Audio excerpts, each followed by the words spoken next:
Now that my secret is known, I'll forever rest in peace. That was how a man from New York ended a message he wrote in his own obituary, where he finally shared that he was gay. Retired Colonel Edward Thomas Ryan was recognized for his many talents. He was a decorated veteran, former firefighter, co-founder of a radio station, and chef.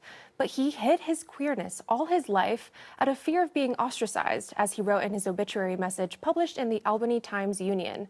Still, even in secrecy, Ryan was able to love authentically. He wrote that he got to spend 25 years with the late love of his life, Paul, and he would be buried next to him. Now, the obituary, like the website where this was published, has garnered hundreds and hundreds of messages, like comments from people who are just heartbroken by the fact that he hid his queerness and refused to come out, or just wasn't willing or able to come out until his death practically. And I think this just sheds a light on the fact that this should be a call, or a wake-up call for a lot of people about the fact that it's still kind of a very intolerant world, despite the strides that have been made. And a lot of people might be in a similar position to Ryan.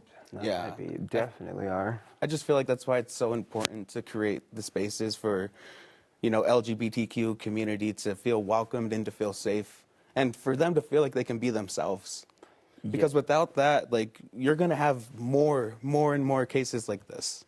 Yeah, and I feel like when some people see stories like this, they're like, oh, well, why would he do that? Whatever, it's 2024, whatever. I'm like, you should actually, look in the mirror and be like, okay, what can I do to make sure that I am making a space that is accepting and tolerant for people, all people, just in general. No, exactly. So it kind of sucks, living with that secret, because it's did you live at all? I know he said, now I can finally rest in peace, but, in death. And I feel like there's way too many people that have to, rest in peace and can't live in peace. No, totally. Sucks. Yeah, I feel like I misspoke. He obviously did not refuse to come out. He was just probably terrified and unwilling to come out because of the very real repercussions. And he even says, I saw how people treated people like myself, and I just couldn't bring myself to do that. And that's such a hard reality. I think we've talked about this in previous episodes, but people shouldn't have to be brave to be themselves. That is just... Because this is the thing, he made it sound, the way that he wrote that message, it's a beautiful message, by the way, everyone who's watching should go read it.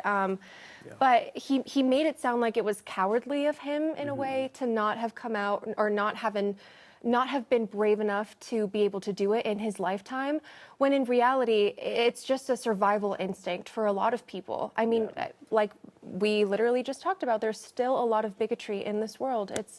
It's incredibly sad. This is why I feel like, Pride Month, I feel like Pride celebrations are so important. It's not just people running around naked in the streets trying to corrupt your children, but it's just a way to be just outward and be like, hey, we're here, we've been through so much, and now we can finally live outward and free. And it also is a place for people to find community, to find like-minded people. I know a lot of queer people have chosen families because their actual blood families rejected them or whatever. They've been ostracized. So I'm that's why I love Pride, because it's you can meet so many people just to know you're not alone. There's so many people like you, and there's safe spaces for you.